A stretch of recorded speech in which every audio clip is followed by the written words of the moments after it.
She looked like a normal kid. Messy braids, a cartoon t-shirt, coloring books scattered around seat 15. So when the airplane began falling out of the sky, no one expected help from an 11-year-old. Then the F-22 fighter jets called out "Storm" over the radio. Every passenger turned and stared at the little girl. Before you watch the full story, comment below. What country are you Watt Bennett from? And don't forget to subscribe.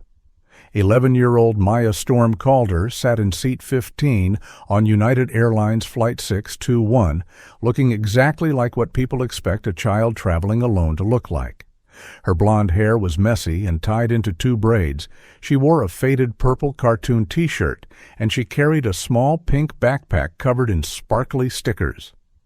Her feet barely reached the floor, and she was reading a children's book about dragons while quietly drinking apple juice. The flight attendant, Mrs. Alvarez, checked on her every few minutes. "Are you doing okay, sweetie? Do you need anything?" "I'm fine, thank you," Maya answered politely in the high, sweet voice adults expect from kids. "My grandma is picking me up in Lakeview City."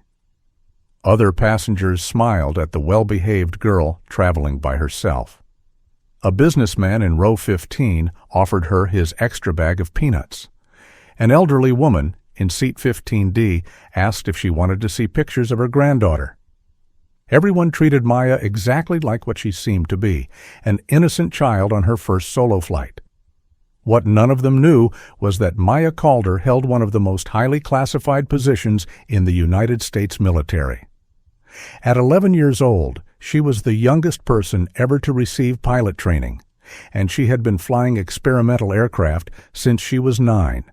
Her small size and age made her perfect for testing compact unmanned combat vehicles that adult pilots couldn't fit into. Maya's call sign, Storm, was earned after she completed a test flight that had killed 3 adult pilots before her. Her reflexes were faster than any grown adults. She reacted to fear differently, and her brain processed flight data in ways that impressed military scientists. But Maya's work was so secret that even her family didn't know the truth. To them, she was just a smart kid attending a special boarding school for gifted children. Only a handful of people in the military knew that America's most advanced combat aircraft were being tested by a 6th grader who still lost teeth and loved cartoon movies. Captain Laura Bennett had flown commercial airplanes for 12 years, but she had never experienced anything like what happened at 1:30 p.m. over North Plains. United Flight 621 was cruising smoothly at 38,000 feet, carrying 156 passengers from High Ridge to Lakeview City, when Captain Bennett felt something that made her blood run cold. "Daniel," she said to First Officer Daniel Reyes, "are you feeling that vibration?" Reyes noticed it immediately. The plane was shaking in a way that wasn't normal, and the vibration kept getting worse. "That's not good," Reyes said as he checked the engine instruments. "Engine 2 is showing abnormal readings." Before they could determine the problem, Engine 1 also began to fail. 2 warning lights flashed on the instrument panel, and alarms filled the cockpit. "We've got major engine problems," Captain Bennett said. "I'm declaring an emergency." "Lakeview City Center, United 621, declaring an emergency," she transmitted. "We have engine failures and need immediate assistance." "United 621, Lakeview City Center copies," Air Traffic Control replied. "What are your intentions?" "We need vectors to the nearest suitable airport. We may not be able to maintain altitude," Captain Bennett responded. As she and First Officer Reyes worked through emergency procedures, the situation continued to worsen. Both engines were losing power, and the aircraft was becoming harder to control. In seat 15, Maya felt the change right away. Her training allowed her to recognize the sounds and movements of an aircraft in trouble, and she knew Flight 621 was in serious danger. But Maya's orders were clear. Never reveal her identity. Never show what she could do. Never break her cover. No matter what happened. Too many secret programs depended on everyone believing she was just a normal kid, even if it meant 156 people might die. When United Flight 621 declared an emergency over North Plains airspace, the North American Aerospace Defense Command immediately began tracking the aircraft. Any commercial plane with engine failures was automatically flagged for military attention, especially near sensitive installations. "Sir," Major Elena Alvarez reported to Colonel Richard Hale, "we have a commercial aircraft in distress that may need to make an emergency landing at Redstone Aerospace Base." "What's the situation?" Colonel Hale asked. "United 621, 156 souls on board, reporting multiple engine failures. They're requesting emergency landing clearance." "Scramble the F-22s immediately," Colonel Hale ordered. "I want that aircraft escorted and monitored. If they need to land at a military base, we have to be ready within minutes." 2 F-22 Raptor fighters from the 55th Wing at Redstone Aerospace Base were launched, climbing rapidly toward the distressed aircraft. Major Ryan Razor Cole and Captain Natalie Falcon Calder were veteran pilots who had escorted civilian aircraft before. Lakeview City Center, Raptor 1 and Raptor 2 airborne and climbing to intercept United 621, Major Cole transmitted.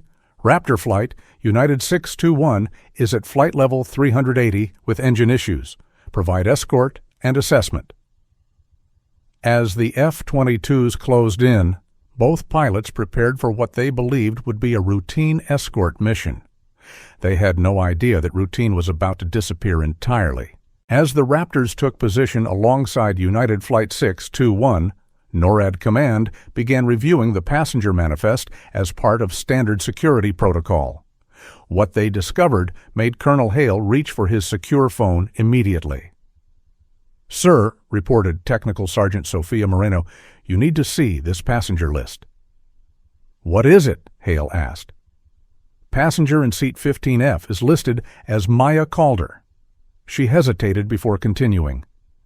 "When I ran that name through our classified databases, something came up that doesn't make sense." Colonel Hale stared at the screen, his heart skipping a beat. According to classified records, Maya Calder was a test pilot with the highest level of security clearance in the U.S. military.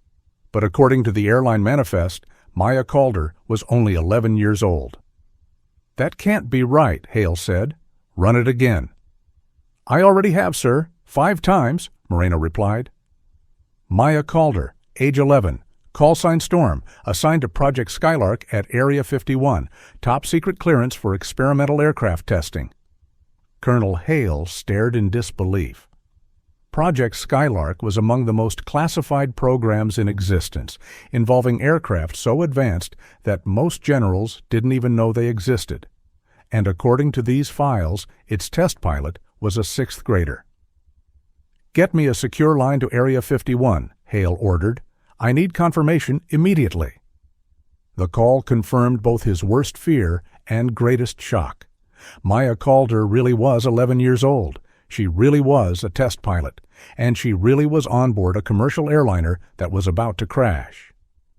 "Colonel," the voice from Area 51 said, "if that aircraft goes down with Storm aboard, we lose our most valuable pilot and compromise our most critical programs." "Understood," Hale replied. "We'll do everything possible to help them land safely." Aboard United Flight 621, the situation was becoming desperate. Both engines were now producing almost no power, and Captain Bennett was struggling to keep the aircraft airborne. They were losing altitude fast, and Lakeview City was still far away. "We're not going to make it to Lakeview City," First Officer Reyes said grimly. "We need an alternate airport now." "Redstone Aerospace Base is only 20 miles away," Captain Bennett replied. "But I don't know if they'll allow a commercial aircraft to land there." That was when an unexpected transmission came through on a military frequency the cockpit could hear. "United 621, this is Raptor 1. We are aware you have Maya Calder on board. We need to speak with Storm immediately in seat 15F. Maya felt as if she'd been struck by lightning. Her classified call sign had just gone out over the radio, and everyone on the plane heard it. The businessman sitting beside her stared in confusion. "Did they just call you Storm?" he asked. Before Maya could respond, Captain Bennett's voice came over the intercom. "Maya Calder, this is Captain Bennett. Could you please come to the cockpit? We need your help." Every passenger turned to stare at the 11-year-old girl in the cartoon T-shirt. No one understood how a child could help with an aircraft emergency, but something in the captain's voice made it clear this was serious. Maya unbuckled her seatbelt and walked toward the front of the plane, knowing her secret life was about to be exposed. When she entered the cockpit, Captain Bennett and First Officer Reyes stared at her in disbelief. They had been expecting an experienced adult pilot, not a little girl who looked like she belonged in elementary school. "Are you really Maya Calder?" Captain Bennett asked. "Yes, ma'am," Maya replied, her voice still sounding like that of a normal child. "And you're really a pilot?" "Yes, ma'am. I test experimental aircraft for the Air Force." First Officer Reyes frowned skeptically. How can an 11-year-old be a test pilot? Maya met his eyes calmly. "Because I can fly aircraft that adults physically can't." Maya explained it simply. "And my reflexes are faster than adults." She studied the instrument panel and instantly began assessing the emergency, using skills that stunned the commercial pilots.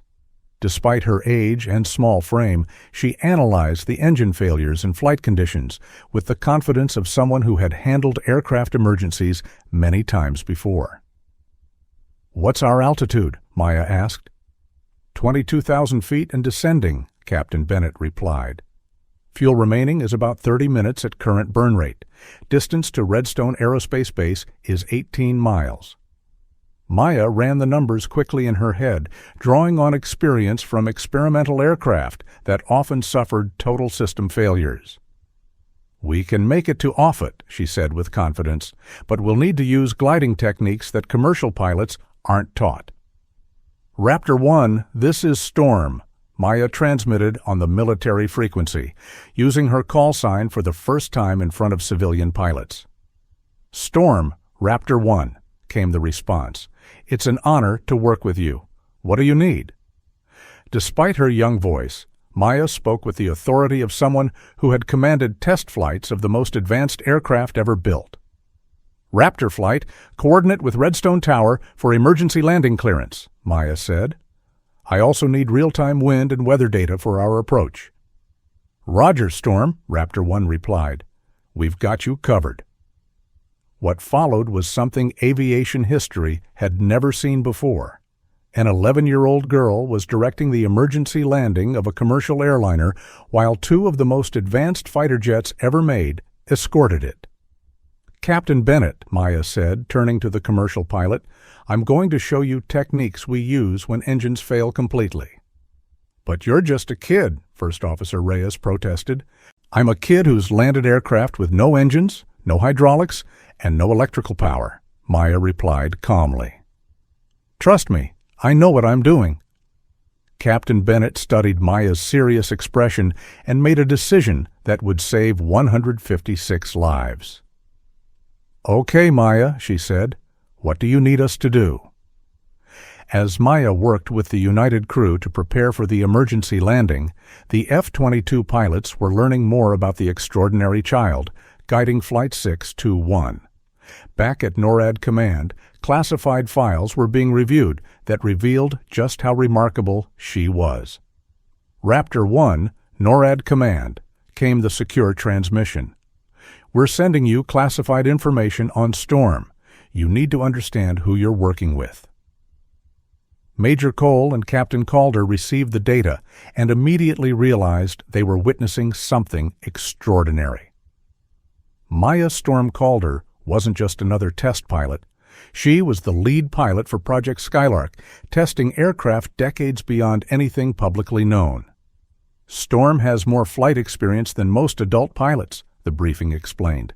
"She has been flying since age 9 and has completed test flights that adult pilots couldn't survive."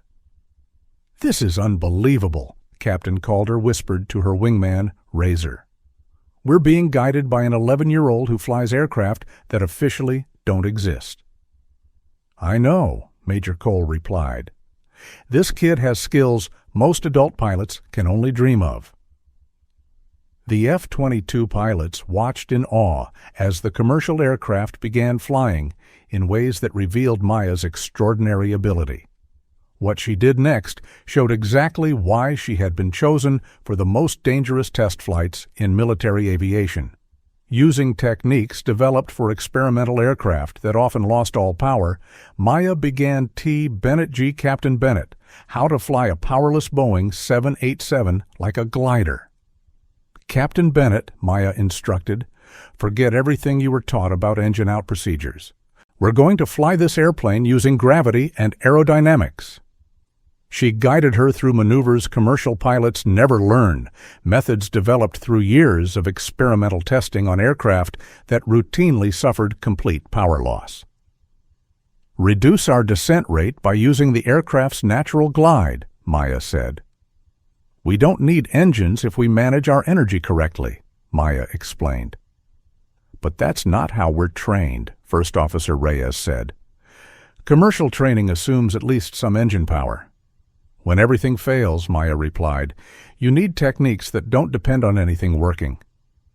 The F-22 pilots watched in amazement as the powerless airliner began gliding toward Redstone Aerospace Base, guided by an 11-year-old who flew as if she had been born in the cockpit. "Raptor 2, are you seeing this?" Captain Calder asked. "I can't believe what I'm Bennett G," Major Cole replied. "She's flying that 787 better than most pilots fly with full power." As United Flight 621 entered its final approach to Redstone Aerospace Base, Maya coordinated the landing with the precision of a test flight operation. She had the F-22 escorts feeding her weather updates, coordinating with air traffic control, clearing emergency crews, and the commercial flight crew carrying out procedures they had never imagined using.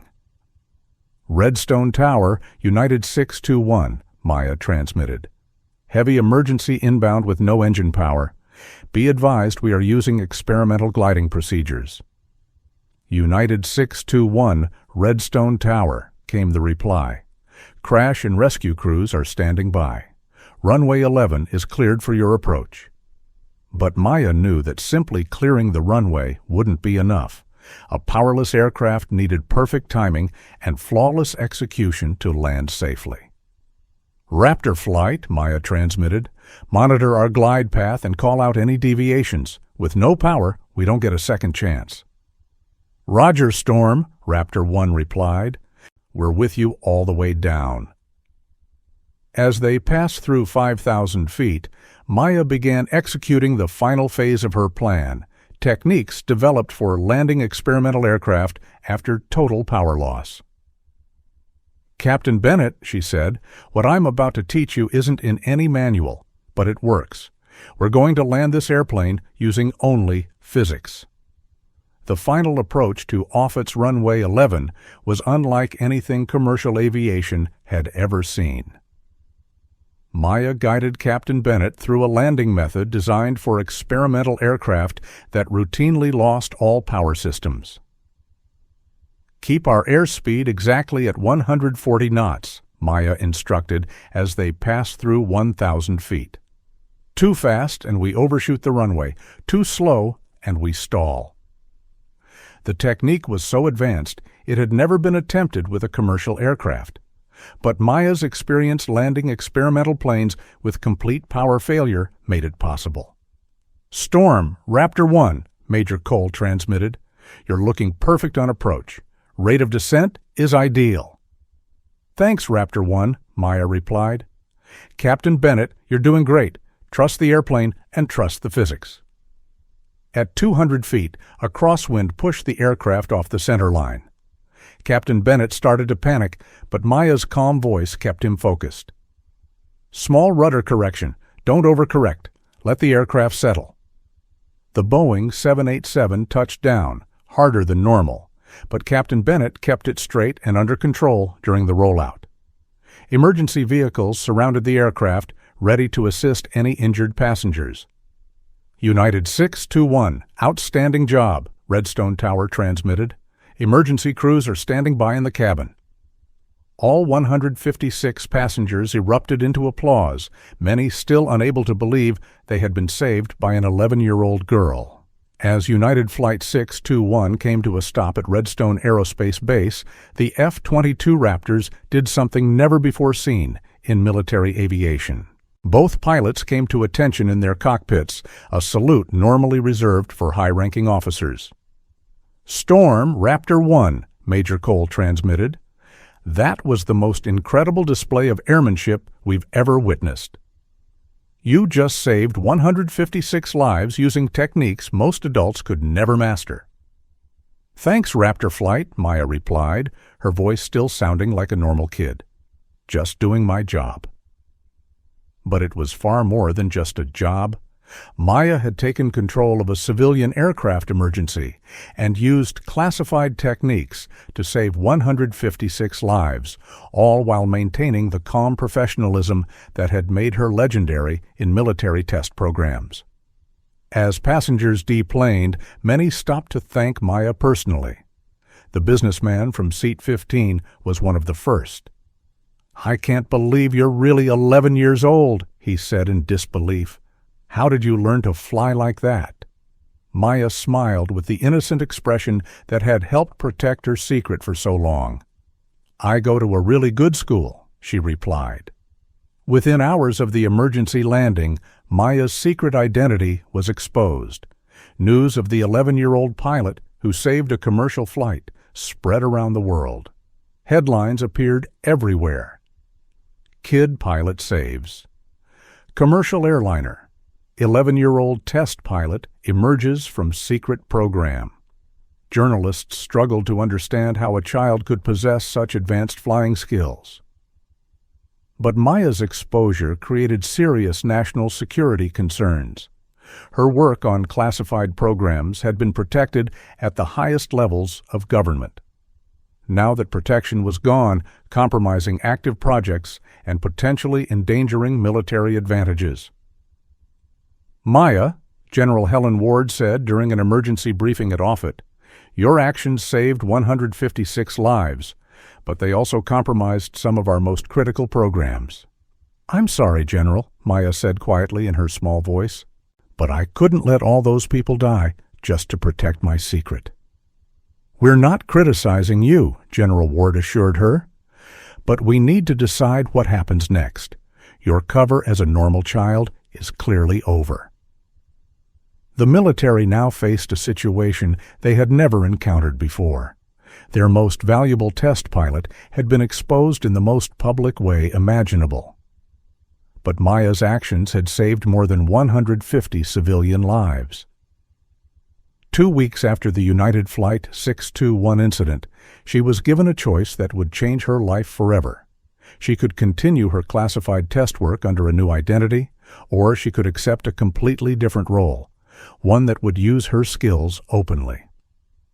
"Maya," General Ward said during a meeting at the Pentagon, "we're offering you something that has never been offered to someone your age. You could become the youngest official spokesperson for aviation safety," the general explained, "helping teach pilots the techniques you used to save Flight 621. The assignment was unprecedented.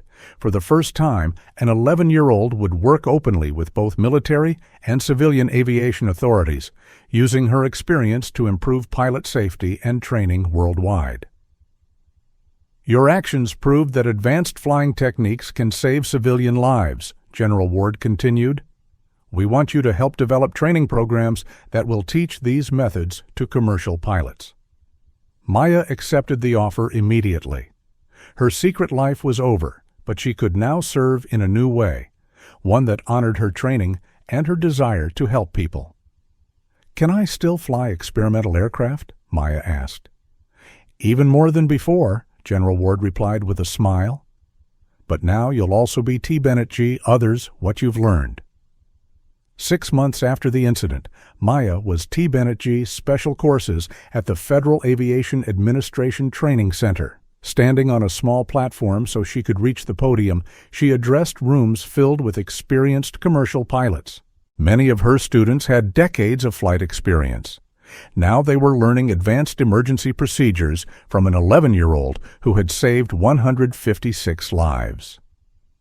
"The techniques you'll learn today," Maya told her first class, speaking into a microphone adjusted to her height, "were developed for aircraft that lose all power or suffer complete system failures. These procedures can save lives when standard methods don't work, when everything goes wrong at once." Using United Flight 621 as a detailed case study, she walked the pilots through every decision she had made, explaining the reasoning behind techniques never before used in commercial aviation. "When I entered that cockpit," Maya explained, pointing to aircraft diagrams on a large screen, "I had never flown a Boeing 787 before. But I understood the physics of flying when everything fails. I could teach that knowledge to pilots who knew the aircraft systems but had never faced total power loss." The adult pilots were stunned by Maya's knowledge and T. Bennett G. ability. Despite her age and the step stool she needed to reach the whiteboard, she demonstrated techniques and emergency procedures that surpassed anything they had learned in decades of flying.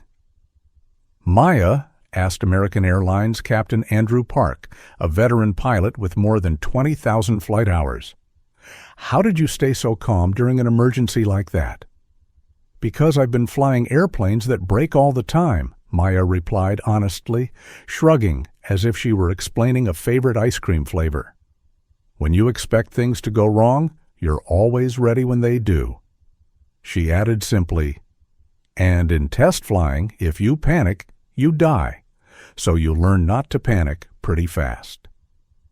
Her straightforward answers and practical mindset made the pilots realize that Maya's age was actually an advantage. She could explain complex procedures in simple terms, ideas that were easy to remember under pressure. The training program Maya developed soon became a global model for aviation safety. Airlines around the world began sending their best pilots to learn the advanced techniques that had saved Flight 621. "Maya Calder has transformed aviation safety training," said International Air Transport Association Director Olivia Grant. "She's T. Bennett G. knowledge that could save thousands of lives." Within a year, the techniques proved their value repeatedly. Commercial pilots using Maya's methods successfully landed aircraft after failures that would once have been considered unsurvivable. "We've had 5 separate incidents where commercial pilots used Maya's techniques to save aircraft that otherwise would have been lost," reported FAA Administrator Thomas Ellison. "Her program is literally saving lives every single month." Maya also continued flying experimental aircraft, but her new role allowed her to immediately share newly developed techniques with civilian pilots when appropriate. "The barrier between military and civilian emergency procedures has been permanently changed," said test pilot Colonel Natalie Moore. Maya proved that knowledge developed in classified programs could be used for humanitarian purposes. 2 years after the United Flight 621 incident, 13-year-old Maya was promoted to the youngest advisory position in Air Force history. Her mission was to continue developing emergency procedures that could be used by both military and civilian pilots. "Maya represents a new model for military service," said Air Force Chief of Staff General Andrew Caldwell during a ceremony at the Air Force Academy. "She demonstrates that our most advanced capabilities should serve both national security and public safety." The ceremony was attended by many people whose lives had been directly affected by Maya's actions. Captain Bennett and First Officer Reyes spoke about how Maya's techniques had been incorporated into United Airlines training programs. "Maya didn't just save our aircraft," Captain Bennett told the crowd. "She changed how our entire industry thinks about emergency procedures." Major Cole and Captain Calder, the F-22 pilots who had escorted Flight 621, were also present. They were now instructors in Maya's joint military-civilian training program. "Working with Storm during that emergency was a career highlight," Major Cole said. "She showed us that the best techniques should be available to anyone who needs them to save lives." 5 years after the incident that changed her life, 16-year-old Maya became the youngest person ever awarded the Congressional Gold Medal for her contributions to aviation safety. Her techniques were now standard training for pilots worldwide, and her emergency procedures manual was required reading in dozens of countries. "Maya Calder has fundamentally changed aviation safety," said NASA Administrator Dr. Helen Foster during the medal ceremony. "Her work has saved thousands of lives and will continue to save lives for generations." The passengers from United Flight 621 never forgot the little girl who had saved them. Many attended Maya's medal ceremony, including the businessman who had been sitting beside her on the flight. "Maya taught me that heroes come in all ages," he said. "She looked like a normal kid, but she turned out to be one of the most skilled pilots in the world." Maya Storm Calder continued serving in the Air Force while completing her engineering degree at the Air Force Academy at age 19. She was already one of the most influential voices in both military and civilian aviation safety. Her techniques were taught at flight schools around the world, and her story inspired young people to pursue careers in aviation and military service. "The most important lesson from my experience," Maya told students who visited her at the academy, "is that age doesn't matter when people need help. What matters is having the knowledge and the courage to use it." In her office, she kept a photo from United Flight 621, not of the emergency landing, but of herself sitting in seat 15F, holding a children's book, looking like any normal kid traveling alone. The image reminded her that extraordinary abilities can hide behind the most ordinary appearances. The F-22 Raptors that escorted Flight 621 continued flying missions around the world, but their pilots knew one of their most important missions was the day they stood at attention for an 11-year-old who proved that heroes come in all sizes. In airports around the world, passengers still board planes without realizing their safety depends partly on techniques developed by someone who once sat in seat 15F, wearing a cartoon T-shirt and reading a book about dragons on her way to visit her grandmother. She was just a kid at 30,000 feet. But when 156 people needed help, Maya Storm Calder became exactly what she had always been.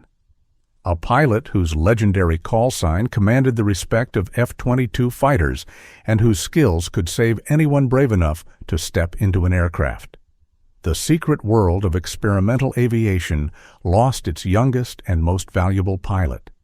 But the world of aviation safety gained something far more important: a teacher whose knowledge would protect travelers for generations to come. This story shows how extraordinary abilities can exist in the most unexpected people, and how true heroism means using those abilities to help others, no matter the personal cost.